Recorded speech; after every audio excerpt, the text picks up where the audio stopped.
Teodiversidade hoje tem como convidado o professor José Maria Castilho. Bem-vindo. Bem-vindo.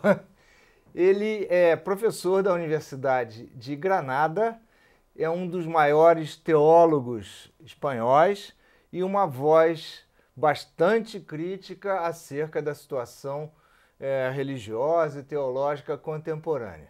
Então nós vamos começar tratando disso. Professor, qual é, a seu ver, na sua opinião, a situação das religiões nesse mundo globalizado atual que vivemos? La situación, en principio, no es fácil y en algunos aspectos es bastante complicada. ¿Por qué? Por una razón que se comprende fácilmente. El mundo está cambiando a una gran velocidad y no solo cambia con mucha rapidez, sino que además y sobre todo se trata de cambios muy profundos, cambios de cultura, de mentalidad, de valores, de nuevas tecnologías, cambios políticos, económicos, sociales, etc. Y frente a esta situación de cambio tan rápido y tan profundo, las religiones tienen una tendencia instintiva a conservar sus tradiciones, a ser fieles a las revelaciones originales que son el origen o el punto de partida de estas tradiciones religiosas. De ahí que, mientras que la sociedad, la cultura y las instituciones laicas cambian, avanzan, progresan, las religiones tienen la tendencia instintiva a ser fieles más bien a un pasado que a un futuro. O senhor teria alguma situação que fosse mais expresiva desse contraste? Bueno, por ejemplo, voy a poner un caso que lo entiende todo el mundo. En la liturgia, por lo menos en la tradición cristiana y dentro del catolicismo, que es lo que yo entiendo y he vivido,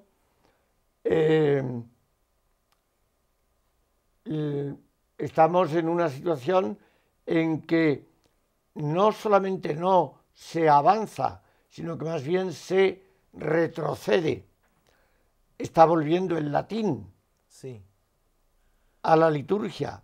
La gente ha visto en la televisión la beatificación de Juan Pablo II, todo en latín. Pero más que el problema de la lengua, es el problema de los rituales que a su vez expresan símbolos que la mayor parte de la gente não entende.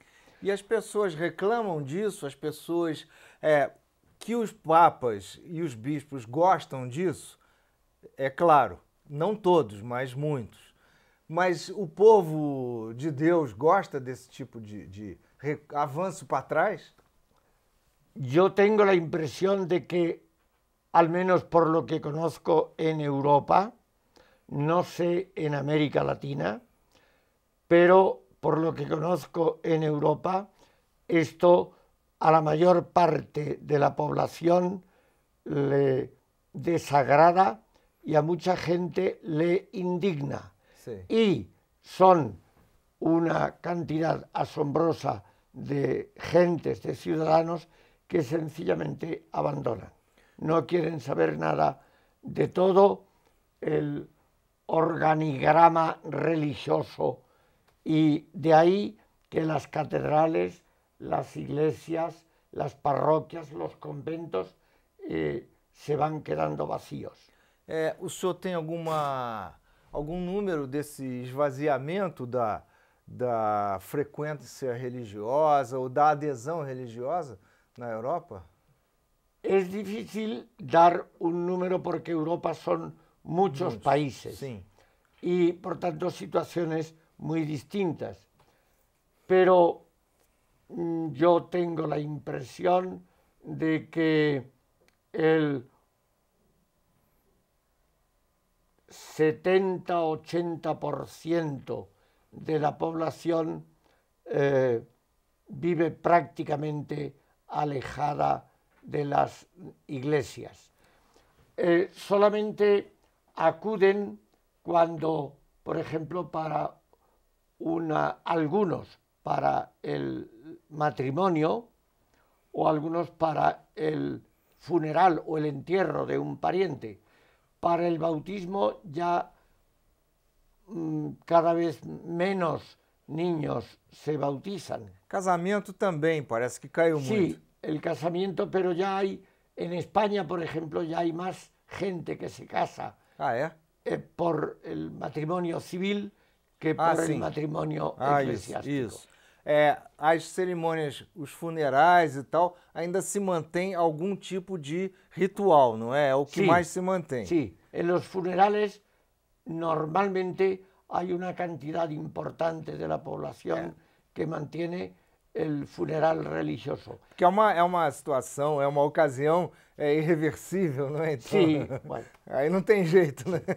Pero a mí me parece que el problema de estos cambios es origen de otros problemas que son mucho más profundos. ¿Cuáles, por ejemplo?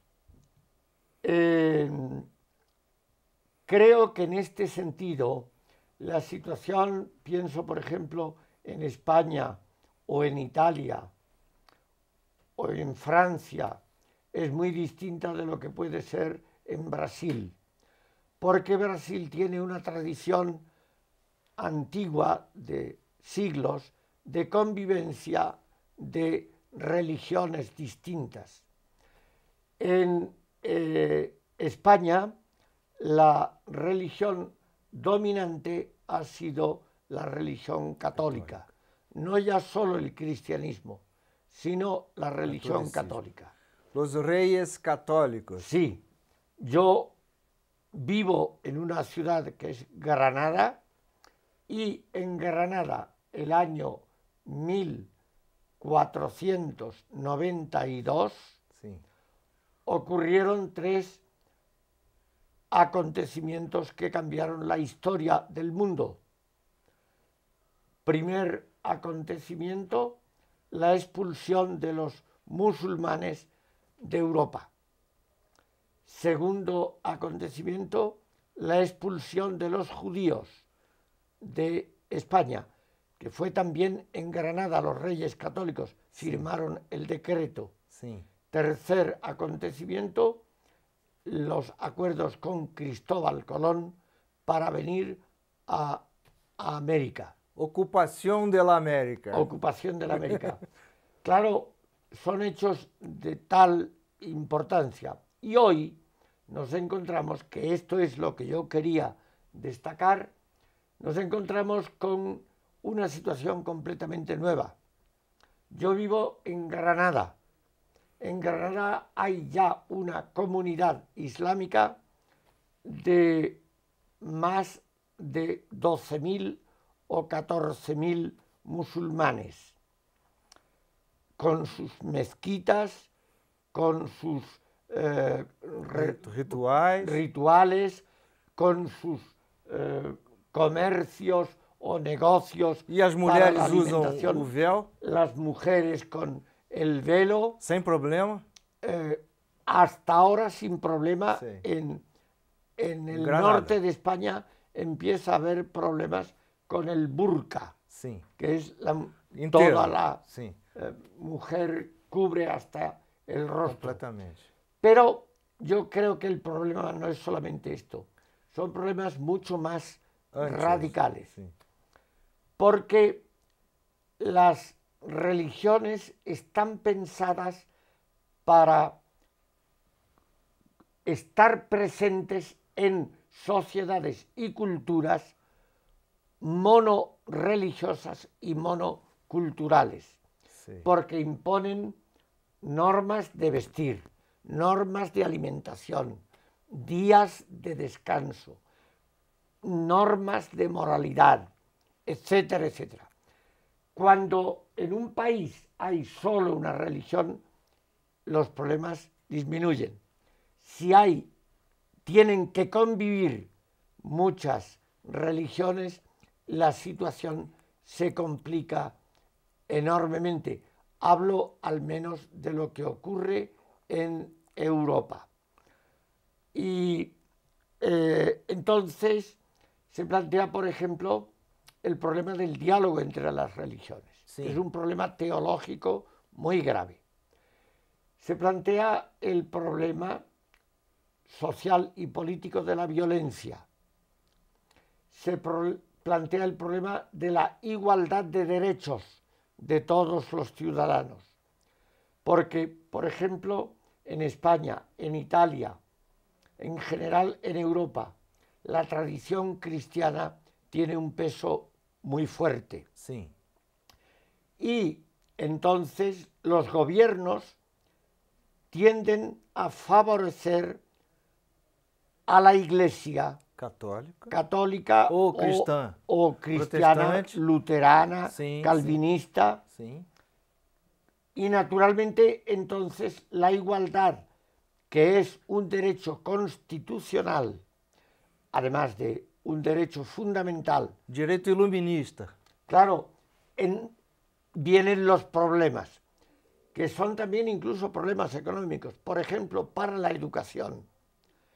En España el gobierno de Zapatero, gobierno socialista, paga a más de 9.000 profesores de religión católica. 9.000. No, 9.000. Ah. Los paga el Estado. Para dar aula de religión. Para dar la religión católica. Católica. Pero los controlan los obispos. Los nombran los obispos. Y los obispos tienen también derecho a sacarlos, a prohibir la enseñanza de un profesor, lo cual crea mucho malestar, crea problemas. Pongo el caso de la enseñanza de la religión, pero hay otros sitios donde, por ejemplo, si en la escuela hay un crucifijo, una cruz, protestan los alumnos que no son cristianos. Sí. O en los derechos civiles, por ejemplo, el descanso. Los musulmanes tienen el viernes, los judíos el sábado, los cristianos el domingo. Todo esto, pongo ejemplos muy sencillos. Sí. Luego está el problema de los impuestos, del dinero. Sí. Lo que el Estado da a las religiones, lo que las religiones tienen que pagar de impuestos. Todo esto, crear una situación de igualdad y de convivencia y de tolerancia pacífica es muy difícil. E sem falar que muita gente também não tem religião. É crescente o número das pessoas sem religião. Claro. Então, para essas questões nem existem. Claro, pero estos son muchas veces los que más protestan. Sí. Porque ellos dicen, con mis impuestos le pagan a los profesores de una religión. Sí, sí. Y yo no quiero que con mis impuestos se enseñe el catecismo católico. Este es el origen de muchos problemas. Estoy hablando de Europa. Sí. No sé en América, en los países de América Latina, cómo se resuelven estos problemas y hasta qué punto son problemas que serán sin duda muy diferentes según los distintos países. Mas isso, ficamos ainda na Europa, não são questões mais étnicas do que propriamente religiosas? Quer dizer, a segunda geração de imigrantes, a hora que aprende a língua, que ganha a cidadania daquelas nações, eles não abandonam um pouco também a religião que lhes deu uma primeira acolhida naquele momento? Depende de las religiones. Si se trata de musulmanes, no cambian. No cambian. No.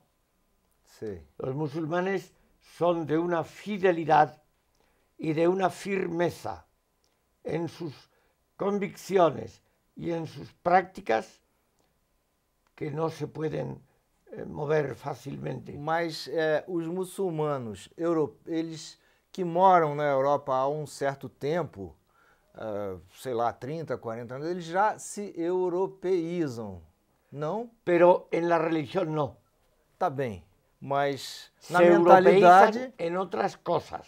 A mentalidade... En la manera de vivir, quizá, pero por ejemplo, en sus creencias, en sus prácticas, en sus obligaciones, en sus deberes de alimentación, de rezo, de bebida, en eso permanecen fieles. Fieles. Y bueno, esto es un hecho. Otra cosa es que hay,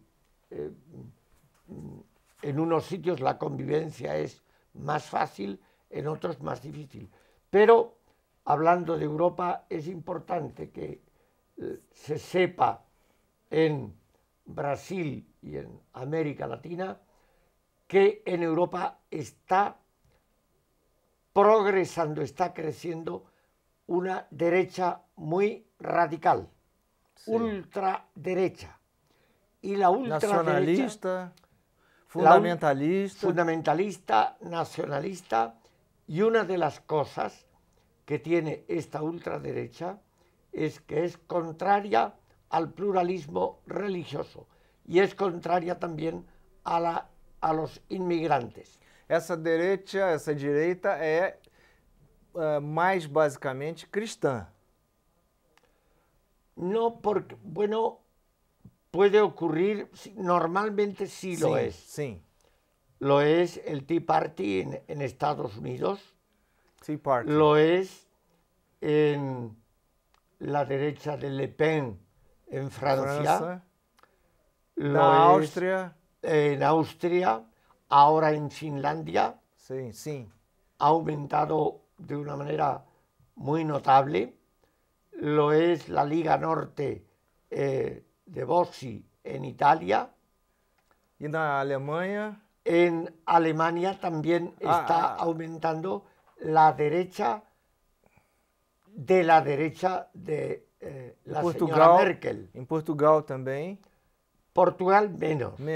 Menos. Mas a Europa, de modo geral, tem tendência forte de ressurgimento de uma direita.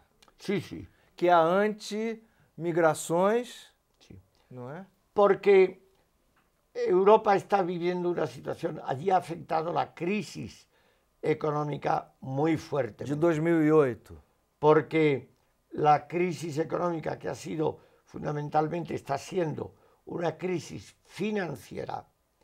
El capital financiero sí. Es determinante en la economía europea y en la economía de Estados Unidos sí. Y en la economía de Japón.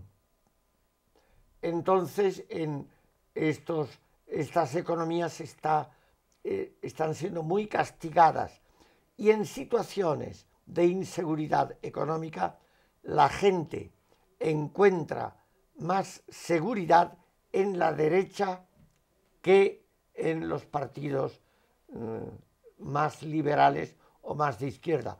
Por esto Obama ha perdido tanta popularidad en Estados Unidos, Por esto Sarkozy está perdiendo popularidad en Francia.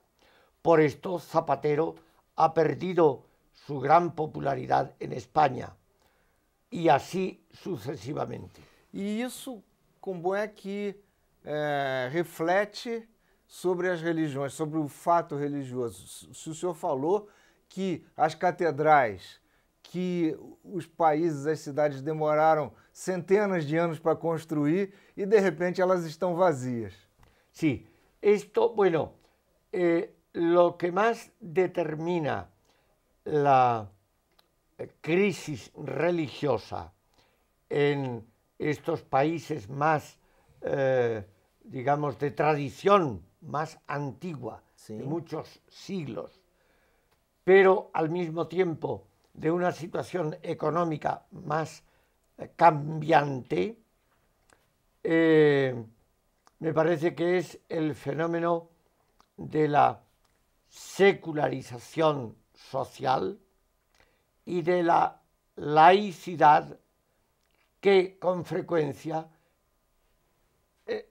se convierte, deriva hacia el laicismo. O que é? Qual é a diferença? Laicidad es separación de, Estado. De la Iglesia y de la religión y el Estado. Tá. Laicismo es la negación de la religión para que sea una sociedad sin religión. Es decir, reducir, mejor dicho, la religión a un asunto puramente privado, personal, sin presencia pública. Lo cual a mí me parece un disparate, es una atrocidad, un horror. Pues porque el hecho religioso, por su misma naturaleza, es un hecho cultural y por tanto es un hecho social. Y público. Sí. Y tiene que manifestarse no solo en la intimidad de la conciencia, sino también en público, en la sociedad, en las instituciones, en la vida social, en la convivencia pública de los ciudadanos. Então, dentro de uma convivência pública, digamos, republicana, iluminista, que espaço a religião, não apenas privada, teria? Bueno, lo que ocurre, por ejemplo, en Francia. En Francia han conseguido una separación bastante importante de el Estado y las religiones. Esto trae problemas, por ejemplo, con los musulmanes, la utilización del velo de las mujeres, sí, porque eso es una manifestación pública religiosa. Pero en otros asuntos hay un gran respeto y lo que ocurre, el Estado no paga a las religiones, pero los creyentes, los ciudadanos que tienen creencias, tienen conciencia de que ellos tienen que mantener económicamente su religión. Sí. Y por ejemplo en Francia, la gente que va a misa el domingo da en la misa, da dinero en abundancia para mantener la parroquia. En Alemania el sistema es pagar mediante mediante el Estado. Pasa pelo Estado. Pasa por el Estado, que es lo que ocurre también en España. E muita gente na Alemanha deixa de ir à igreja, mas mantém essa contribuição. Sí, ¿no? En Alemania es muy importante porque el tema de los difuntos, de los muertos, sí, es muy importante, porque hay mucha gente que ya no practica la religión, sí, pero tienen un gran respeto a sus abuelos y a sus antepasados. Sí. Y los cementerios, sí, los cementerios los mantiene y dependen de la iglesia. Sí. Y la Iglesia a quien no paga no le deja enterrar a sus difuntos en los cementerios. En los cementerios religiosos. Por eso mucha gente paga por mantener essa tradição hacia seus difuntos. Muito bem. Estamos terminando o nosso programa. Agradeço muito, professor José Maria. Foi muito interessante a sua colaboração. Obrigado. E você fique conosco com Teodiversidade.